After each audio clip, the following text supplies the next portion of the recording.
1 Samuel chapter 12, Legacy Standard. Then Samuel said to all Israel, Behold, I have listened to your voice and all that you have said to me, and I have appointed a king over you. So now here is the king walking before you. But I am old and gray, and behold, my sons are with you, and I have walked before you from my youth even to this day. Here I am, bear witness against me before Yahweh and his anointed, whose ox have I taken, or whose donkey have I taken, or whom have I defrauded? Whom have I oppressed, or from whose hand have I taken a bribe to blind my eyes with it?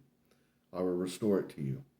And they said, You have not extorted us, or oppressed us, or taken anything from any man's hand. So he said to them, Yahweh is witness against you, and his anointed is witness this day, that you have found nothing in my hand. And they said, He is witness. Then Samuel said to the people, It is Yahweh who appointed Moses and Aaron, and who brought your fathers up from the land of Egypt. So now take your stand, that I may judge you before Yahweh concerning all the righteous acts of Yahweh which he did for you and your fathers. When Jacob went into Egypt, and your fathers cried out to Yahweh, then Yahweh sent Moses and Aaron, who brought your fathers out of Egypt, and settled them in this place.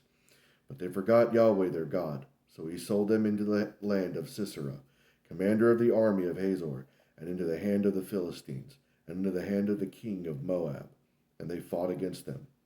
And they cried out to Yahweh and said, We have sinned because we have forsaken Yahweh, and have served the Baals and the Ashtaroth.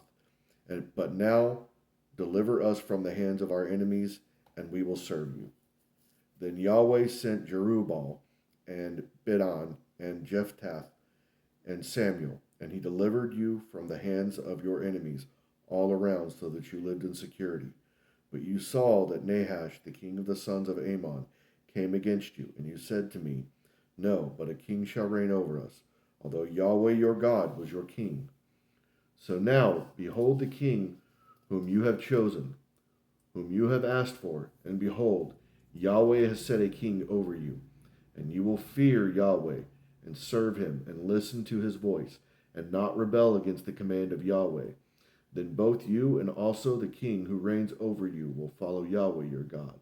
But if you will not listen to the voice of Yahweh, but rebel against the command of Yahweh, then the hand of Yahweh will be against you, as it was against your fathers. Even now, take your stand, and see this great thing which Yahweh will do before your eyes. It is not the wheat harvest today. Is it not the wheat harvest today? I will call Yahweh, that he may send thunder and rain. Then you will know and see that your wickedness is great, which you have done in the eyes of Yahweh by asking for yourselves a king. So Samuel called to Yahweh, and Yahweh sent thunder and rain that day. And all the people greatly feared Yahweh and Samuel. Then all the people said to Samuel, Pray for your servants to Yahweh your God, so that we may not die, for we have added to all our sins this evil by asking for ourselves a king. And Samuel said to the people, Do not fear, you have committed all this evil. Yet do not turn aside from following Yahweh, but serve Yahweh with all your heart.